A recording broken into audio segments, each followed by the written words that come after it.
야담과 옛날 이야기 가득한 백세야담. 정말 재밌어요. 저처럼 구독과 좋아요 잊지 말고 꼭 눌러주세요. 어머니가 그토록 죽이고 싶었던 아들이 이렇게 왔습니다. 무엇이라? 정말 네가 달수가 맞단 말이냐? 네가 어떻게 살아있단 말이냐? 넌 분명히 절벽 밑으로 떨어지지 않았느냐? 앞을 보지 못하게 독약을 먹이고 두 아들을 시켜서 절벽 밑으로 떠민 비정한 계모가 여기 있습니다. 사랑하는 여인과의 편지까지 조작해서 마지막까지 의붓 아들의 행복을 가로막으려고 했지요. 이제 그 파렴치한 계모와 두 아들의 악행이 대가를 치를 차례입니다. 의붓 아들 달수의 파란만장한 삶 속으로 지금 들어가 보겠습니다. 달수는 강원도의 한 고을에 태어났습니다.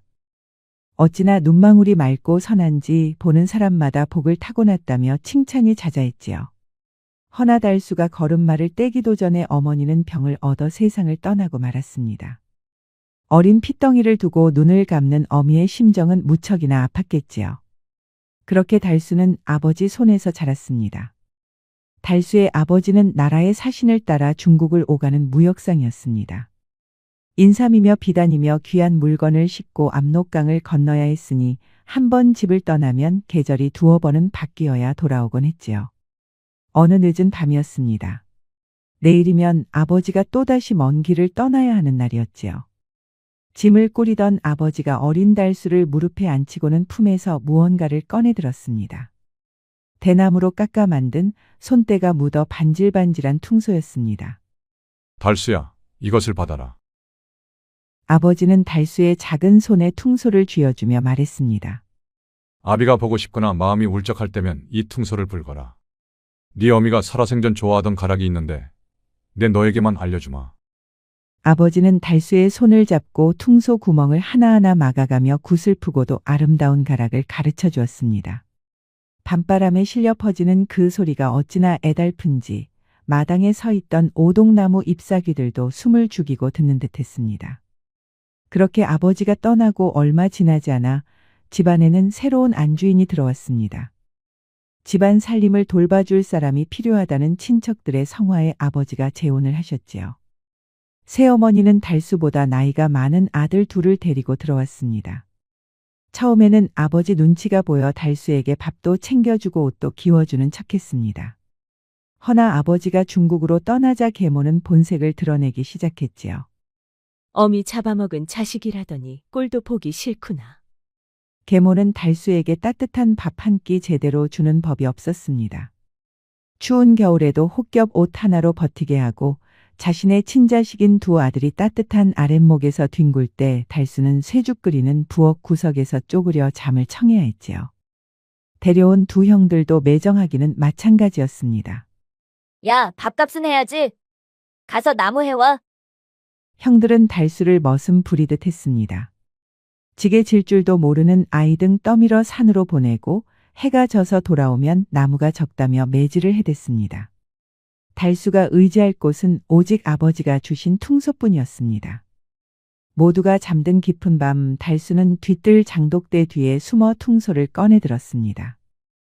그 소리는 달수의 울음소리였고 그리움의 노래였습니다. 하늘에 있는 어머니가 듣고 계실까, 먼 타국에 계신 아버지가 들으실까 달수는 밤마다 퉁소를 불며 눈물을 삼켰습니다. 하지만 그 소리조차 계모와 형들에게는 가시 같았습니다. 애구머니나. 이게 무슨 귀신 신나라 까먹는 소리야. 자다 깬 계모가 방문을 벌컥 열고 소리를 질렀습니다. 재수없게 밤마다 퉁소질이야. 니놈이 우리 집안 망하게 하려고 작정했구나. 형들이 뛰쳐나와 달수의 퉁소를 뺏으려 들었습니다. 달수는 퉁소만은 뺏길 수 없어 품에 꼭 안고 웅크려 매를 맞았습니다. 그렇게 세월이 흘렀고 달수는 어느덧 훤칠한 청년이 되었습니다. 모진 구박 속에서도 콩나물 자라듯 쑥쑥 자란 달수는 누가 봐도 귀티가 흐르는 헌원장부가 되어 있었지요. 저 집안의 기둥은 달수 도령이야. 계모 밑에서 절이 잘 컸으니 대견하기도 하지. 그러게 말일세. 그 형들은 영싹수가 노란데 달수도령은 아비 닮아 인물도 좋고 성품도 좋아. 이런 소리가 계모의 귀에 들어갈 때마다 눈에서는 도끼가 뿜어져 나왔습니다. 이대로 영감이 돌아오면 전 재산은 저 미운 우리 새끼 차지가 될 게 아닌가. 내 아들들은 찬밥 신세가 될 것이야. 계모는 무서운 음모를 꾸미기 시작했습니다. 읍내 약방을 돌며 이상한 약초들을 사모으기 시작했지요. 그리고 두 아들을 불러 은밀히 속삭였습니다. 오늘 달수 놈에게 독약을 먹일 테니 너희는 모른 척하거라. 그날 저녁 계모는 평소와 달리 달수에게 고깃국을 내어주며 상냥한 목소리로 말했습니다. 달수야, 네가 요즘 기력이 쇠한 것 같아 보약을 좀 지어왔다. 아버지가 오시기 전에 네가 건강해야 하지 않겠느냐. 어서 마셔라. 순진한 달수는 계모가 웬일인가 싶으면서도 아버지를 언급하니 거절할 수 없어 그 시커먼 탕약을 단숨에 들이켰습니다. 어머니, 고맙습니다. 잘 마셨습니다. 달수는 가엾게도 독약인 것도 모르고 서서히 시력을 잃어갔습니다. 달수는 밤새 울었지만 문 밖에서 이를 엿듣던 계모와 형들은 입을 틀어막고 킥킥댈 뿐이었지요. 며칠 뒤 계모의 큰아들이 지팡이를 짚고 더듬거리는 달수에게 다가왔습니다. 달수야, 용환 의원이 저 산 너머 마을에 왔다고 하더구나. 내 너를 업고서라도 데려다 줄 테니 같이 가자. 형님, 정말입니까? 제 눈을 고칠 수 있단 말입니까? 지푸라기라도 잡고 싶은 달수는 형의 말을 철석같이 믿었습니다. 형님을 따라간 산길은 험하고 가팔랐습니다. 한참을 올라가니 바람 소리가 거세지고 발밑에서 돌 굴러가는 소리가 들렸습니다. 형님, 여기가 어디입니까? 바람이 몹시 찹니다.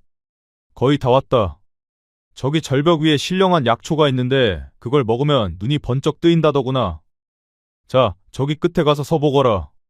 형들은 달수를 천길 낭떠러지 끝으로 유인했습니다. 발 아래는 까마득한 절벽이었고 그 밑에는 시퍼런 강물이 소용돌이치고 있었지요. 달수의 발이 절벽 끝에 닿아 돌멩이가 우수수 떨어지는 순간이었습니다. 등 뒤에서 형들의 비릿한 웃음소리가 들리는가 싶더니 강한 힘이 달수의 등을 떠밀었습니다. 잘 가라, 달수야.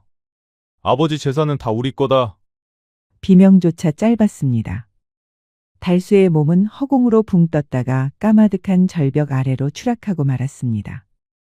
그런데 달수의 몸이 허공을 가르며 떨어지던 찰나였습니다.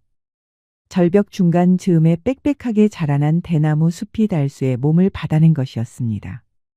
대나무들이 휘어지며 달수의 추락을 막아주었고 굵은 대나무 줄기 사이에 몸이 끼이면서 겨우 바닥으로 곤두박질 치는 것을 면했지요. 여기가 저승인가 이승인가? 달수가 손을 더듬어 보니 매끄럽고 차가운 대나무들이 만져졌습니다. 그제야 자신이 죽지 않고 살았음을 깨달았지요. 하지만 눈은 여전히 보이지 않았고 허리춤에 찼던 아버지의 퉁소는 어디로 갔는지 온데간데 없었습니다. 아버지, 퉁소마저 잃어버렸습니다. 달수는 그렇게 며칠을 대나무 숲에 갇혀 죽순을 캐먹고 대나무 잎에 맺힌 이슬을 받아먹으며 연명했습니다. 그러던 어느 날 달수의 손에 부러진 대나무 하나가 잡혔습니다. 달수는 문득 아버지가 가르쳐 주었던 퉁소 만드는 법이 떠올랐습니다. 그래, 이대로 죽을 순 없다. 내 억울해서라도 살아서 아버지를 다시 만날 것이야. 달수는 주머니에 있던 작은 칼로 대나무를 다듬기 시작했습니다. 며칠 밤낮을 씨름한 끝에 투박하지만 제법 그럴싸한 퉁소가 만들어졌지요. 달수는 떨리는 입술을 대고 숨을 불어넣었습니다. 처음에는 거친 소리가 났지만 이내 구슬프고 청아한 소리가 대나무 숲을 울렸습니다. 퉁소 소리에 의지의 마음을 다잡은 달수는 그렇게 대나무 숲을 빠져나갔지요. 얼마나 헤맸을까. 달수는 포기하지 않고 마침내 어느 고을에 다다랐습니다. 어디선가 달콤한 냄새가 코끝을 스쳤습니다. 잘 익은 감 냄새였지요. 드디어 인가에 도착했구나. 배가 고픈 달수는 감을 따먹고 싶었지만 앞이 보이지 않았지요. 감나무는 기와집 담벼락 밑에 있었는데 붉게 익은 감들이 주렁주렁 매달려 있었습니다. 기력이 다한 달수는 그 자리에 쓰러져 정신을 잃고 말았습니다. 그 기와집은 황부자의 집이었습니다. 황부자에게는 연지라는 외동딸이 있었는데 마음씨는 비단결 같았으나 어릴 적 열병을 앓아 다리를 심하게 절었습니다. 그 때문에 시집도 못 가고 집안에만 갇혀 지내는 신세였지요. 그날 밤 연지는 기이한 꿈을 꾸었습니다. 꿈속에서 웬 잘생긴 도령이 하늘에서 내려와 집 앞에 포근히 내려앉는 것이었습니다. 참으로 신기한 꿈이구나. 도령님이 너무 잘생겨서 계속 보고 싶어. 연지는 그날 이후로도 계속 같은 꿈을 꾸었습니다. 새벽녘에 잠에서 깬 연지는 왠지 모를 이끌림에 대문 밖으로 나갔지요. 그곳에 웬 사내가 담벼락 밑에 쓰러져 있는 것이었습니다. 이보세요. 정신 차리세요. 연지는 깜짝 놀라 하인들을 불렀습니다. 달수를 후미진 별채로 옮겨서 정성껏 간호했지요. 미음을 쏘어 먹이고 찢어진 상처에 약을 발라주었지요. 며칠 후 달수가 정신을 차리고 깨어났습니다. 여기가 어디입니까? 여기는 황부자 댁입니다. 집 앞에 쓰러져 계셔서 데려왔습니다. 괜찮으십니까? 낭낭하고 따뜻한 목소리였습니다. 달수는 자신의 처지를 설명했지요. 눈이 멀고 집에서 쫓겨난 신세라며 눈물을 흘렸습니다. 연지는 그 사연을 듣고 자신의 일처럼 가슴 아파했습니다. 저도 다리가 불편하여 세상 구경 한번 제대로 못 해본 처지랍니다. 그대의 아픔이 남의 일 같지 않네요. 연지는 달수에게 동병상련의 정을 느꼈습니다. 꿈속에서 본 도령이 아무래도 달수와 관계가 있는 것 같았지요. 두 사람은 급속도로 가까워졌습니다.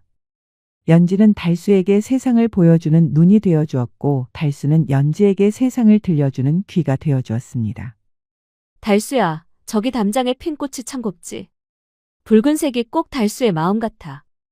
아씨, 오늘 바람 소리가 참 좋습니다. 저기 나뭇잎 흔들리는 소리가 꼭 아씨 웃음소리 같아요.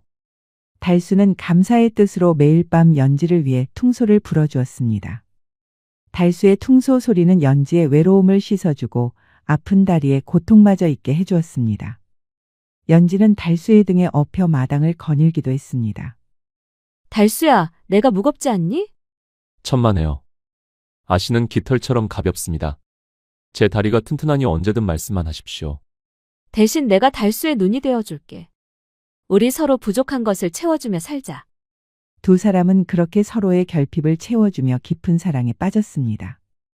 비록 앞을 못 보고 걷지 못하는 불완전한 몸이었지만 두 사람의 마음만은 그 누구보다 완전했습니다. 하지만 꼬리가 길면 잡히는 법이지요. 딸을 수상히 여긴 황부자가 별채로 들이닥쳤습니다. 이놈은 누구냐? 내 집에 웬 놈팡이를 숨겨두고 있었단 말이냐? 황부자는 불같이 화를 냈습니다. 귀하게 키운 딸이 거짓골에 눈먼 사내와 정분을 나누고 있다니 기가 찰 노릇이었지요. 당장 이놈을 멍석말이하여 내쫓아라. 아버지, 제발요. 이분은 제 생명의 은인이나 다름없어요. 제 외로움을 달래준 유일한 분이란 말이에요. 연지가 황부자의 바짓가랑이를 잡고 애원했습니다. 은인이고 뭐고 필요 없다. 어디 감히 내 딸을 넘보다니. 하인들이 달수를 끌어내려 하자 달수가 황부자 앞에 무릎을 꿇고 말했습니다. 어르신, 죽을 때 죽더라도 소인, 마지막으로 퉁소 한 곡조만 올리고 가게 해주십시오. 제가 이 댁에서 입은 은혜가 하해와 같아 그냥 갈 수는 없습니다. 황부자는 달수의 당당한 태도에 잠시 멈칫했습니다. 이놈 보게나. 그래, 어디 드러나 보자. 달수는 품에서 대나무 퉁소를 꺼내 입에 댔습니다. 그리고 온 마음을 다해 불기 시작했습니다. 그것은 연지를 향한 사랑과 황부자에 대한 감사 그리고 자신의 기구한 운명을 담은 곡조였습니다. 구슬프면서도 웅장한 가락이 황부자의 집안을 휘감았습니다. 듣고 있던 하인들도 눈물을 훔쳤고 화를 내던 황부자의 표정도 점차 누그러졌습니다. 황부자 또한 젊은 시절 풍류를 알던 사람이었기에 달수의 비범한 실력을 단번에 알아본 것이지요. 연주가 끝나자 잠시 정적이 흘렀습니다. 네 이름이 무엇이냐? 달수라 하옵니다. 달수라. 소리가 참으로 기가 막히구나. 내 평생 이런 퉁소 소리는 처음 듣는구나. 황부자는 달수의 재주와 됨됨이가 예사롭지 않음을 간파했습니다. 비록 눈은 멀었으나 그 기백이 살아있고 심성이 고와 보였지요. 무엇보다 자신의 딸 연지가 저토록 애절하게 매달리는 것을 보고 마음을 돌린 것이었습니다. 좋다. 내 너를 식솔로 받아주마. 대신 내 딸을 울리면 그땐 정말 국물도 없을 줄 알거라. 감사합니다. 대감마님. 연지는 뛸 듯이 기뻐하며 달수의 손을 잡았습니다. 그렇게 달수는 황부자의 집에서 식솔로 지내게 되었지요. 그러던 어느 날, 연지아 씨의 뱃속에 귀한 생명이 자라기 시작했습니다. 아버님, 저 아이를 가졌어요. 달수 도령의 아이예요. 뭐라? 달수의 아이를 가졌다고? 황부자는 당황스러웠습니다. 달수 덕분에 딸이 모처럼 행복해졌지만 앞도 보지 못하는 사내와 혼인까지는 예상하지 못하였지요. 하지만 연지도 다리를 절뚝거리는 신세라서 혼담은 기대할 수가 없었습니다. 어쩔 수 없이 달수와의 혼인을 허락할 수밖에 없었지요. 이야, 이제 곧 아이도 태어날 텐데 네 외가인 한양 큰댁에 가서 문안 인사도 드리고 태어날 아이의 앞날을 위해 축원도 드리고 오너라. 네, 너를 위해 좋은 비단이랑 패물도 좀 보내마. 연지는 무거운 몸을 이끌고 먼 길을 떠나는 것이 내키지 않았지만 아버지의 뜻을 거역할 수 없어 길을 나섰습니다. 달수는 대문 앞까지 나와 연지의 손을 꼭 잡고 배웅했지요. 부인, 몸 조심히 다녀오시오. 내 밤마다 부인의 안녕을 빌며 퉁소를 불겠소. 서방님, 금방 다녀오겠습니다. 뱃속의 아가와 함께 무사히 돌아올 테니 걱정 마세요. 연지가 하인 며칠 데리고 한양으로 향하던 중이었습니다. 강원도 산길을 넘어가는데 갑자기 하늘이 뚫린 듯 장대비가 쏟아지고 날이 저물기 시작했습니다. 엎친 데 덮친 격으로 가마꾼 중 하나가 발을 삐끗하는 바람에 더 이상 산을 넘기가 어려워졌지요. 아씨, 날은 어둡고 비는 쏟아지는데 이 근처 인가에서 하룻밤 묵어가야 할 것 같습니다. 저기 불빛이 보이는구나. 그리로 가보자. 연지 일행이 비를 피해 찾아든 곳은 산 중턱에 자리 잡은 으리으리한 기와집이었습니다. 대문을 두드리니 안주인이 나와 맞이하는데 화려한 비단옷을 입고 눈꼬리가 매서운 것이 보통 내기가 아니었습니다. 지나가는 과객이 온데 비가 너무 거세어 하룻밤만 신세를 질 수 있겠습니까? 내어줄 방이야 많으니 들어오시오. 만삭의 몸으로 고생이 많구려. 안주인은 연지를 따뜻한 아랫목으로 안내하고 술상을 내오라 일렀습니다. 비에 젖은 옷을 말리고 따뜻한 국물을 마시니 연지의 마음이 한결 놓였습니다. 안주인과 이런저런 이야기를 나누다 보니 자연스레 남편 자랑이 나왔지요. 새색시가 얼굴에 근심이 없어 보이는구려. 서방이 꽤나 잘해주나 보구려. 네, 제 서방님은 세상에 둘도 없는 분이랍니다. 비록 아픔 보지 못하시지만 퉁소 소리 하나로 사람의 마음을 울리는 재주가 있으셔요. 순진한 연지는 달수의 사연을 미주알 고주알 털어놓았습니다. 이야기를 듣던 안주인의 표정이 점점 사색이 되어갔습니다. 찻잔을 쥔 손이 부들부들 떨리기 시작했지요. 앞은 보지 못하는데 퉁소를 분다고 하였소. 그렇습니다. 역시 놀라시는군요. 앞도 보지 못하는 사람과 혼인한다니 다들 손가락질만 하더군요. 아니요. 서방은 어디 계시오? 친정에 머물고 있습니다. 제 뱃속에 그분의 아이도 자라고 있고요. 안주인은 황급히 자리를 피했습니다. 방을 나온 그녀는 가슴을 쓸어내리며 거친 숨을 몰아쉬었습니다. 이게 무슨 날벼락이야. 달수놈이 살아있다니. 게다가 자식까지 봐서 돌아온다고. 그 안주인은 다름 아닌 달수의 계모였지요. 죽은 줄로만 알았던 달수가 살아서 부잣집 사위가 되고 심지어 아이까지 생겼다니 기가 찰 노릇이었습니다. 만약 이 사실이 알려지면 자신이 달수를 독약으로 눈멀게 하고 절벽에서 밀어버린 천인공노할 죄상이 드러날 것이 뻔했습니다. 게다가 중국에 간 남편이 돌아와 친손자를 찾게 되면 자신과 두 아들은 빈털터리로 쫓겨날 판이었습니다. 안 돼. 절대 안 된다. 내 이룬 재산을 그놈에게 뺏길 순 없어. 계모의 눈에 다시금 도끼가 서렸습니다. 연지가 잠든 사이 연지가 친정아버지에게 쓴 편지를 몰래 꺼내 불태워버리고 가짜 편지를 쓰기 시작했습니다. 아버님 전상서. 제가 한양 길을 오던 중 우연히 명망 높은 양반댁 자제분과 인연이 닿았습니다. 그쪽 집안에서 저를 며느리로 삼고 싶어 하니 이 얼마나 큰 영광입니까? 하온이 집에 있는 눈먼 달수는 이제 걸림돌만 될 뿐입니다. 집안의 체면을 생각하시어 그를 당장 내치십시오. 이것이 가문을 위하고 저를 위하는 길입니다. 계모는 연지의 필체를 흉내내어 기가 막히게 편지를 조작했습니다. 그리고 다음 날 아침 아무것도 모르는 연지에게 상냥하게 웃으며 말했습니다. 새색시 가는 길이 바쁠 테니 이 편지는 내 인편을 통해 황부자 댁에 전해주리다. 어머, 정말 감사합니다. 부인 덕분에 편안히 쉬어갑니다.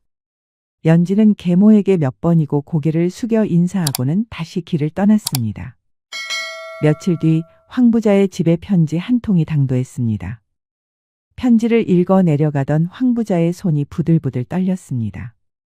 이게 무슨 소리냐? 연지가 양반집과 혼사가 정해졌으니 달수를 내치라니. 황부자는 믿을 수가 없었습니다. 하지만 편지의 글씨는 분명 연지의 것이었고 내용 또한 구구절절 일리가 있었습니다. 황부자는 고민에 빠졌지요. 달수가 안쓰럽긴 하지만 딸이 한양의 높은 양반집 며느리가 된다는데 눈먼 사위가 웬 말이냐 싶었던 것이지요. 여봐라. 달수를 마당으로 끌어내라. 아버님, 무슨 일이십니까? 갑자기 왜 이러십니까?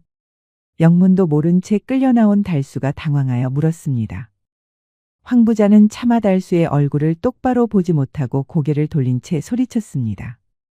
듣거라. 내 딸 연지가 한양에서 좋은 혼처가 생겼다 한다. 너 같은 녀석을 사위로 두는 것도 이제 끝이다. 당장 내 집에서 나가거라. 그게 무슨 말씀이십니까? 연지 아씨가 그럴 리가 없습니다. 저희는 아이까지 가졌지 않습니까? 시끄럽다. 그 아이도 지운다 하였다. 2번 다시 내 눈앞에 띄지 마라. 하인들이 달려들어 달수를 대문 밖으로 내동댕이 쳤습니다. 달수는 바닥에 엎어진 채 울부짖었습니다. 아버님, 부인, 이게 무슨 날벼락입니까?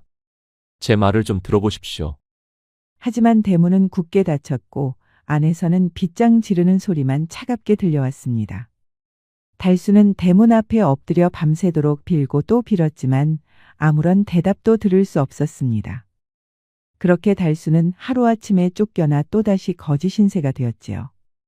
연지는 이 사실을 꿈에도 모른 채 한양에서 남편과 아이를 위한 비단 옷을 고르며 행복한 미소를 짓고 있었습니다. 그렇게 정처 없이 떠돌던 달수는 어느 장터 어귀에 앉아 힘없이 퉁소를 불고 있었습니다. 그때 스님 한 분이 걸음을 멈추고 달수를 내려다보고 있었습니다. 기구하다 기구해. 용의 관상을 타고났으면서 어찌 개천에서 허우적대고 있는고? 스님의 목소리는 쩌렁쩌렁 울리면서도 깊은 기운이 서려 있었습니다. 달수는 그 목소리에 범상치 않음을 느끼고 납작 엎드려 절을 올렸습니다. 지나가는 거리니오나 앞이 보이질 않았대기 누구신지 모릅니다. 허나 말씀하시는 것을 들으니 도력이 높으신 분 같습니다. 부디 미천한 놈에게 한 말씀 더 해주십시오. 자네 억울한 일이 많지? 가슴에 맺힌 한이 5, 6월 서리보다 더 차갑게 서려 있구먼. 그렇습니다.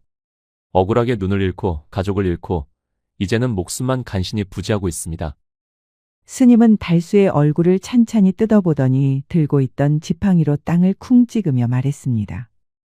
자네 업보가 아니라 자네를 둘러싼 악한 기운들이 자네의 운명을 가로막고 있어. 허나 하늘이 무너져도 솟아날 구멍은 있는 법. 내 자네에게 살 길을 하나 일러주지. 달수는 스님의 바짓가랑이를 붙잡고 매달렸습니다. 잃어버린 가족을 찾을 수만 있다면 무슨 짓이라도 하겠습니다. 제발 가르쳐 주십시오. 여기서 동쪽으로 꼬박 사흘 밤낮을 걸어가면 깊은 산속에 암자가 하나 나올 걸세. 그곳에 가서 3달 동안 지극정성으로 공양을 올리게 잡념을 버리고 오직 하늘에 닿겠다는 일념이어야 하네. 그러면 막힌 혈이 뚫리고 닫힌 운명이 열릴 걸세. 알겠습니다. 말씀대로 하겠습니다. 달수가 고개를 조아리고 다시 들었을 때 스님은 이미 바람처럼 사라지고 없었습니다. 달수는 그 길로 동쪽을 향해 걷기 시작했습니다. 사흘 밤낮을 걸은 끝에 달수는 마침내 스님이 말한 암자에 도착했습니다. 여기가 내 마지막 희망이다. 여기서 죽거나 아니면 살아서 돌아가거나 둘 중 하나다. 달수는 주춧돌 위에 자리를 잡고 앉았습니다. 그리고 퉁소를 꺼내 입에 댔습니다. 어머니, 아버지, 그리고 연지 부인. 부디 제 정성을 알아주시어 저를 굽어 살펴주소서. 달수는 오직 사랑하는 사람들의 얼굴을 떠올리며 퉁소를 불었습니다. 그렇게 한 달이 지나자 달수의 퉁소 소리는 점차 맑고 투명해졌습니다. 산새들이 날아와 달수의 어깨에 앉아 쉬어가고 다람쥐가 발치에 도토리를 놓고 가는 것이었지요. 그렇게 약속한 3달이 되는 마지막 날이었습니다. 하늘이 뚫린 듯 엄청난 폭우가 쏟아지기 시작했습니다.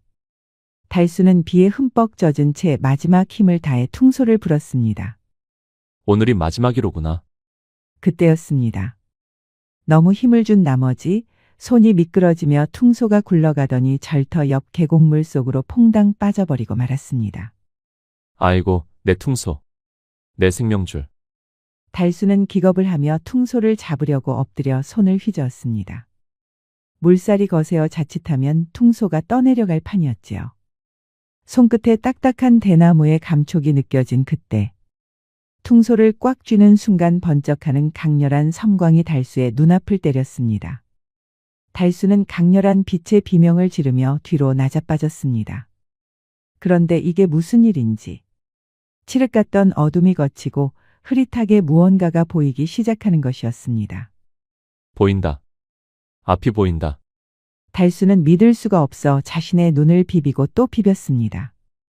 꿈이 아니었습니다. 독약으로 막혔던 시신경이 기적처럼 뚫린 것이었지요. 보인다. 보여. 어머니, 아버지. 제가 눈을 떴습니다.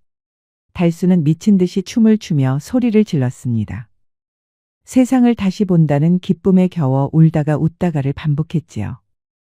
그러다 달수의 눈길이 방금 퉁소를 건져 올린 계곡물 속으로 향했습니다. 물밑에서 무언가가 햇빛을 받아 번쩍번쩍 빛나고 있었습니다. 저게 뭐지?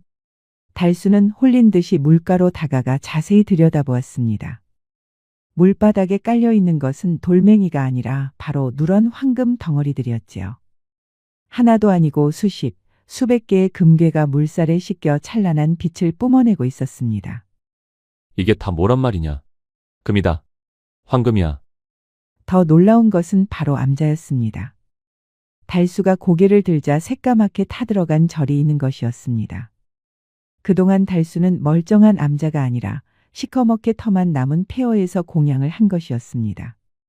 알고 보니 그곳은 옛날 도적대들이 나라의 금고를 털어 훔친 금괴를 숨겨두고 아무도 못 찾게 하려고 절에 불을 질러버린 곳이었습니다. 도적들은 광군에 쫓기다 몰살당해 금괴의 행방은 영영 묘연해졌는데 바로 달수가 퉁소를 빠뜨린 그 자리에 묻혀 있었던 것이지요. 그런데 놀라운 일은 거기서 끝이 아니었습니다. 금괴를 꺼내던 달수의 시선이 절터에 무너진 기둥 머릿돌에 꽂혔습니다. 이끼가 끼어 흐릿하지만 분명 낯익은 글자가 새겨져 있었습니다. 시주 김씨, 묘진. 그것은 바로 돌아가신 달수 어머니의 이름이었습니다. 달수의 어머니가 시집 오기 전 처녀 시절에 이 절에 불공을 들이며 시주했던 기록이 남아있던 것이지요. 어머니께서 저를 이곳으로 이끄셨군요. 이 못난 아들을 살리려고 스님을 보내시고 이 금을 주셨군요. 달수는 금괴를 껴안고 머릿돌 앞에 엎드려 통곡했습니다. 우연인 줄 알았던 모든 것이 실은 어머니의 지극한 사랑과 보살핌이었음을 깨달은 것이지요. 스님은 어머니가 보낸 수호신이었을 겁니다. 이제 달수는 더 이상 예전의 힘없는 거지가 아니었습니다.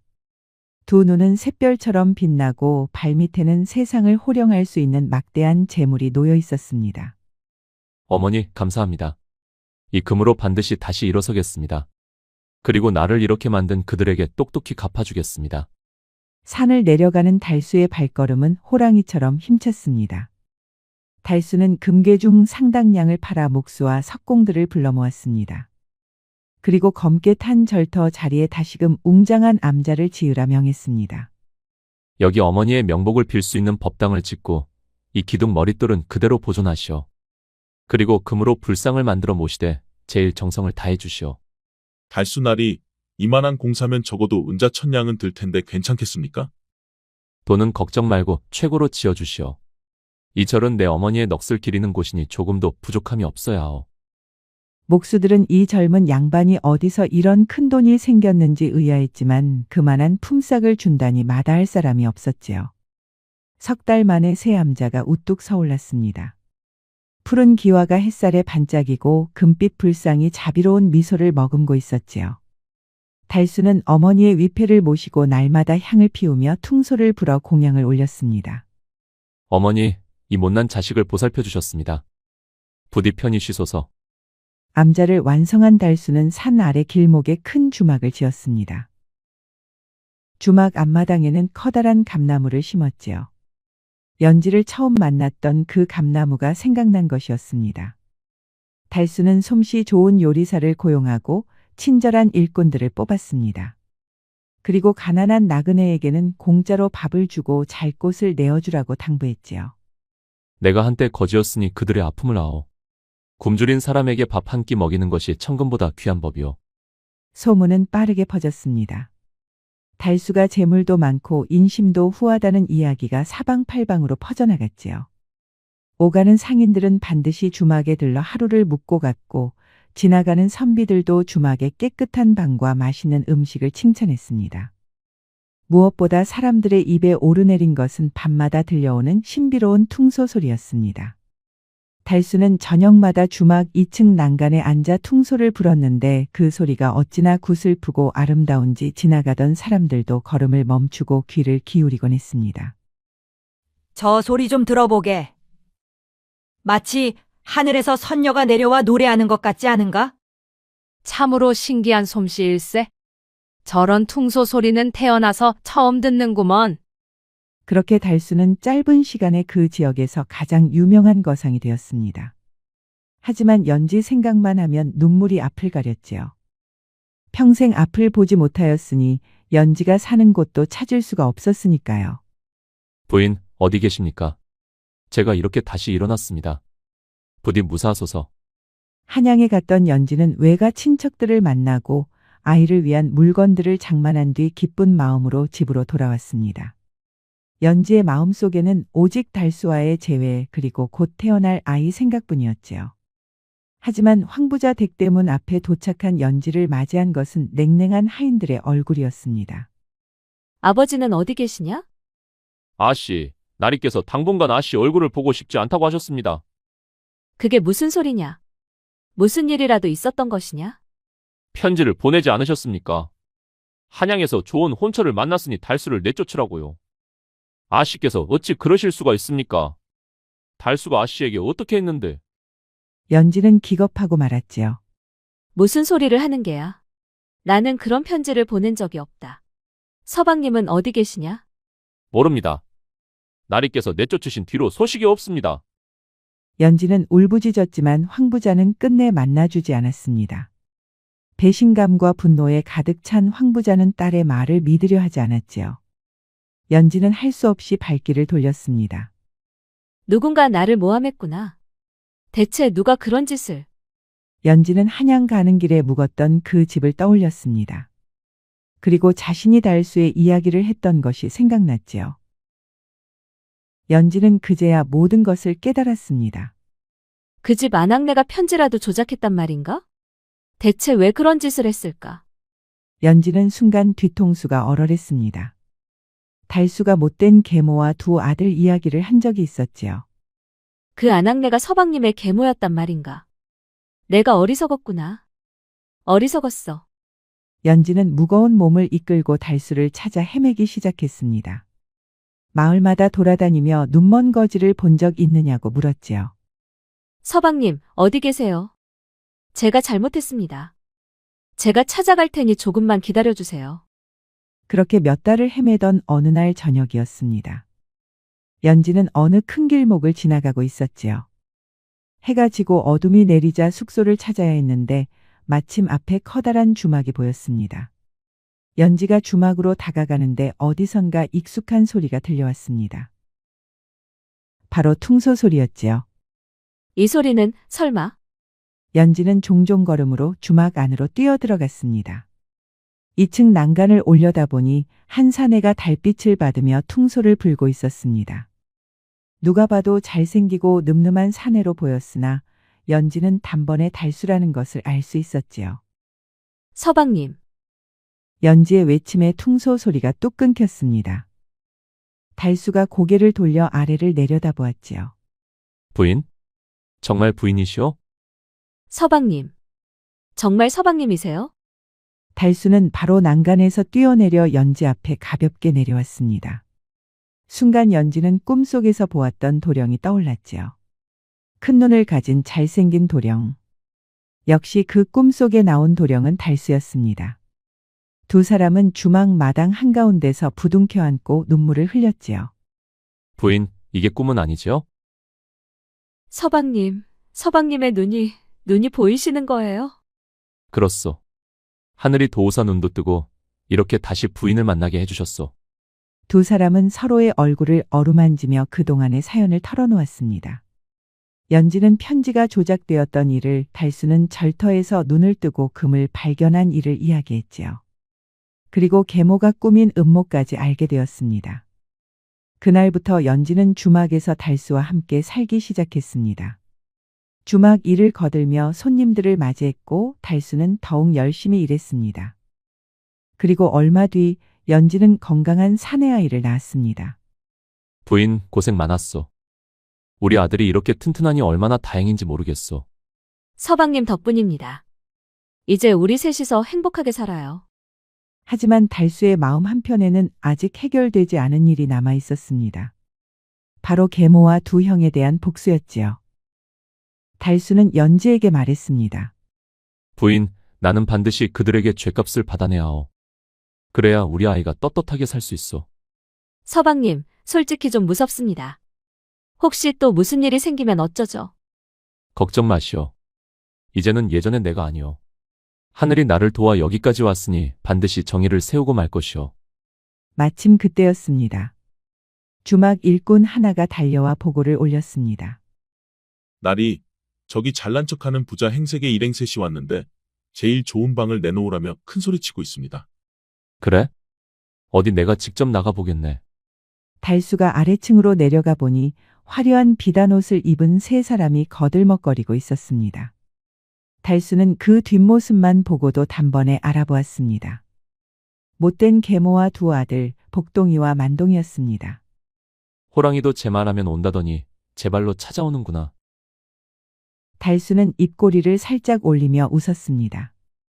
복수의 시간이 다가온 것입니다. 달수는 침착하게 그들에게 다가갔습니다. 어서 오십시오, 귀한 손님들. 이리로 안내해 드리겠습니다. 오호, 주인장이 직접 마중을 나오다니 알아보는구먼. 우리는 돈이 많으니 제일 좋은 방과 제일 좋은 술상을 내오게. 걱정 마십시오. 특별한 방을 준비해 드리겠습니다. 어리석은 계모와 두 아들은 거상이 된 달수를 알아보지 못했습니다. 달수는 계모 일행을 주막에서 가장 으리으리한 곳으로 안내했습니다. 방은 넓고 화려했으며 온갖 진귀한 술과 안주가 차려졌지요. 계모와 두 아들은 신이 나서 먹고 마시기 시작했습니다. 역시 돈이 최고야. 이렇게 좋은 대접을 받으니 기분이 좋구먼. 어머니, 이 주막 주인이 엄청난 부자래요. 우리가 잘 보여서 돈 좀 뜯어낼까요? 그래, 그것도 좋겠구나. 호호호. 세 사람은 술에 취해 점점 목소리가 커지고 행동이 거칠어졌습니다. 달수는 밖에서 그 모습을 지켜보며 차가운 미소를 지었습니다. 이제 곧 너희들의 죗값을 치를 시간이다. 밤이 깊어지고 계모 일행이 골아 떨어질 때까지 술을 마셨습니다. 그때 달수는 방 안에 등잔불을 하나씩 끄고 창문을 닫아 방 안을 칠흑같이 만들었지요. 그리고 문밖복도 끝에 서서 천천히 퉁소를 꺼내들어 불기 시작했습니다. 그것은 어린 시절 밤마다 불던 그 구슬픈 가락이었습니다. 계모가 귀신 소리 같다며 끔찍이 싫어하던 바로 그 곡조였지요. 어둠 속에서 들려오는 섬뜩한 퉁소 소리에 술에 취해 자던 계모가 벌떡 일어났습니다. 이 소리는 두 아들도 화들짝 놀라 깨어났습니다. 귀신처럼 울려 퍼지는 그 소리는 점점 가까이 다가오는 것 같았습니다. 어머니, 무슨 소리예요? 너무 무서워요. 저 소리 달수놈이 불던 소리 아니냐. 세 사람은 공포에 질려 서로를 부둥켜 안았습니다. 달수의 퉁소 소리는 점점 더 처절하고 원망에 가득 찬 소리로 변해갔습니다. 죽은 달수의 귀신이 우리를 찾아온 거야. 달수야. 형들이 미안하다. 우리가 귀신에 홀렸었다. 제발 저승으로 돌아가다오. 그때 문이 스르륵 열리며 촛불 하나가 어둠을 밝혔습니다. 촛불을 든 사람의 얼굴이 서서히 드러났습니다. 오랜만입니다, 어머니. 그리고 두 형님. 계모와 두 아들은 귀신을 본 것처럼 입을 떡 벌렸습니다. 네가 달수란 말이냐. 네가 어찌 살아있단 말이냐. 그렇소. 나는 살아있소. 형님들이 낭떠러지로 밀어 떨어뜨렸지만 하늘이 나를 버리지 않았소. 그리고 어머니가 먹인 독약으로 잃었던 눈도 이렇게 보다시피 기적적으로 돌아왔소. 달수의 목소리는 조용했지만 힘이 있었습니다. 계모는 급히 머리를 굴렸지요. 달수야. 그게 다 오해란다. 내가 너를 독약으로 눈멀게 했다니 그런 말도 안 되는 소리를. 오해라고요? 그리고 형님들 절벽에서 저를 밀어 떨어뜨리며 아버지 재산은 다 우리 거다. 잘 가라 달수야. 라고 외치던 그 목소리도 제가 똑똑히 들었습니다. 두 아들의 얼굴이 새하얗게 질렸습니다. 만동이가 복동이를 가리키며 소리쳤습니다. 형님이 시킨 거예요. 저는 그냥 따라갔을 뿐이에요. 아니지. 어머니가 시킨 거잖아. 우리는 어머니 명령을 따랐을 뿐이야. 계모가 두 아들을 노려보며 소리쳤습니다. 입 닥쳐. 너희가 혼자 저지른 일이지. 내가 언제 시켰느냐. 세 사람은 서로를 탓하며 자기들끼리 싸우기 시작했습니다. 달수는 그 모습을 차갑게 바라보며 말했습니다. 이제 그만하시죠. 어차피 다 들통났으니 서로 죄를 뒤집어 씌워봤자 소용없소. 내가 오늘 당신들을 여기 부른 것은 다 이유가 있어. 달수가 손뼉을 치자 문 밖에서 사람들이 우르르 들어왔습니다. 주막 일꾼들이 횃불을 들고 방 안을 환하게 밝혔지요. 그리고 그 뒤로 위엄 있는 한 어르신이 들어왔습니다. 계모가 그 어르신을 보고는 혼절할 듯이 비명을 질렀습니다. 대감께서 어떻게 여기에? 그 어르신은 바로 달수의 아버지였습니다. 중국에서 큰 공을 세우고 조정으로부터 벼슬까지 받아 돌아왔던 것입니다. 달수가 미리 연락하여 아버지를 모셔온 것이지요. 아버지는 계모를 보며 차갑게 말했습니다. 당신이 내 아들에게 무슨 짓을 했는지 편지로 다 들었소. 중국에서 돌아오는 길에 달수를 만나 모든 사연을 들었소이다. 이 악독한 계집 같으니. 아버지는 달수에게 다가와 두 손을 꼭 잡았습니다. 아비가 미안하다, 달수야. 내가 집을 비운 사이에 네가 이런 고초를 겪을 줄은 몰랐구나. 아니옵니다, 아버지. 이제 다 지난 일입니다. 덕분에 아버지를 다시 배웠고 사랑하는 아내와 아이도 얻었으니 오히려 감사할 따름입니다. 두 부자는 눈물을 흘리며 부둥켜 안았습니다. 그 감동적인 장면을 보던 주막 일꾼들도 눈시울을 붉혔지요. 달수의 아버지가 고개를 돌려 계모 일행을 노려보았습니다. 이제 관가로 가서 죄값을 치를 것이오. 내가 미리 연락해 둔 관군이 밖에서 기다리고 있어. 그 말이 떨어지기가 무섭게 관복을 입은 사내들이 들이닥쳤습니다. 계모와 두 아들은 꽁꽁 묶여 끌려갔습니다. 살려주세요. 한 번만 용서해 주세요. 달수야, 제발 아버지께 말씀 좀 해다오. 하지만 달수는 고개를 저을 뿐이었습니다. 당신들이 저에게 자비를 베풀었다면 저도 자비를 베풀 수 있었을 것이오. 하지만 당신들은 나에게 독약을 먹이고 낭떠러지로 밀어 떨어뜨렸소. 이제 그 죄값을 받는 것이 당연하오. 계모 일행은 관아로 끌려가 신문을 받았습니다. 고문을 견디지 못한 그들은 결국 모든 죄를 자백했지요. 독약을 구한 것, 달수를 절벽에서 밀어 떨어뜨린 것, 연지의 편지를 조작한 것까지 낱낱이 밝혀졌습니다. 사또는 엄한 판결을 내렸습니다. 재산을 모두 몰수하고 관노비로 삼을 것이며 평생 노역형에 처해졌지요. 계모와 두 아들은 울부짖었지만 소용없었습니다. 그들이 누렸던 재산과 권세는 하루아침에 사라졌고 이제는 다른 사람의 종이 되어 평생 고된 일을 해야 하는 신세가 된 것입니다. 인과응보란 바로 이런 것이겠지요. 모든 사건이 마무리된 후 달수의 집안은 화목을 되찾았습니다. 아버지는 달수가 세운 암자를 보고 크게 감동했습니다. 네 어미가 살아서 이 광경을 보았다면 얼마나 기뻐했을까. 네가 참으로 효자로구나. 아버지는 달수에게 엄청난 재산을 물려주었습니다. 중국 무역으로 모은 돈과 계모로부터 몰수한 재산까지 합치니 어마어마한 금액이었지요. 하지만 달수는 그 돈을 혼자 쓰지 않았습니다. 달수는 가난한 백성들을 위해 곡식을 나눠주고 다리가 끊어진 곳에 세 다리를 놓아주었습니다. 또한 그를 배우지 못한 아이들을 위해 서당을 열고 무료로 가르쳤지요. 주막도 계속 운영하여 지나가는 나그네들에게 쉼터가 되어주었습니다. 무엇보다 산 위에 세운 암자는 영험하기로 소문이 자자했습니다. 눈이 안 보이던 사람이 그곳에 가서 100일 기도를 드리니 눈을 떴다는 소문도 있고 아이를 낳지 못하던 부인이 그곳에서 기도하니 아이를 가졌다는 이야기도 돌았습니다. 사람들은 그곳을 달수의 어머니 이름을 따서 묘지남이라 불렀습니다. 달수는 연지, 아버지 그리고 아들과 함께 행복한 나날을 보냈습니다. 연지의 다리도 조금씩 나아져서 이제는 지팡이를 짚고 혼자 걸을 수 있게 되었지요.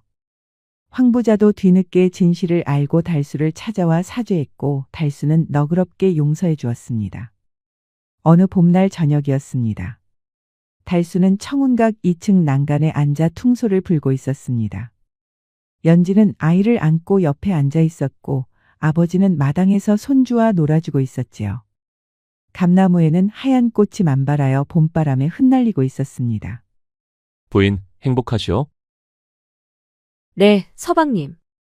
이보다 더 행복할 수가 없어요. 서방님은요? 나도 그렇소. 힘든 시절이 있었기에 지금의 행복이 더욱 소중하게 느껴지는 것 같소. 달수가 다시 퉁소를 불기 시작했습니다. 하지만 이번 소리는 예전처럼 슬프지 않았습니다. 따뜻하고 평화로운 가락이 저녁 하늘에 울려 퍼졌지요. 지나가는 사람들이 걸음을 멈추고 그 아름다운 소리에 귀를 기울였습니다. 저 소리 좀 들어보게. 퉁소 소리가 저렇게 행복할 수도 있구먼. 그러게 말일세. 달수 나리께서 참으로 복을 받으셨어. 착하게 살면 하늘이 돕는다더니 딱 그 말이야. 세월이 흘러 달수의 아들은 훤칠한 청년으로 자라났습니다. 아버지에게 퉁소를 배워 그 또한 훌륭한 연주자가 되었지요.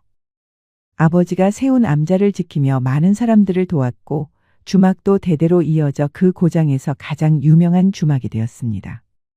이번 이야기는 아무리 힘든 일이 닥쳐도 포기하지 말라는 것, 착하게 살면 결국 하늘이 돕는다는 것, 그리고 무엇보다 부모님의 은혜를 잊지 말라는 교훈을 담고 있습니다. 여러분도 힘든 일이 있을 때 달수를 떠올려 보세요. 눈먼 거지 신세에서 당당한 거상이 된 달수처럼 여러분도 반드시 어려움을 이겨낼 수 있을 것입니다. 그리고 항상 여러분을 지켜주는 소중한 사람들이 있다는 것을 잊지 마세요. 묘지남은 지금도 그 산 위에 서 있다고 합니다. 가끔 바람이 불 때면 어디선가 퉁소 소리가 들린다고 하지요. 그것은 달수가 어머니를 위해 부는 효심의 노래일 것입니다. 지금까지 백세야담을 시청해 주셔서 감사합니다. 구독과 좋아요도 잊지 마시고 꼭 눌러주세요. 애정 어린 댓글도 많이 부탁드립니다. 야담과 옛날 이야기 가득한 백세야담 어떠셨나요? 앞으로도 재밌고 감동적인 이야기가 가득하니 많이 기대해주세요. 기대해주세요. 기대해주세요. 기대해주세요.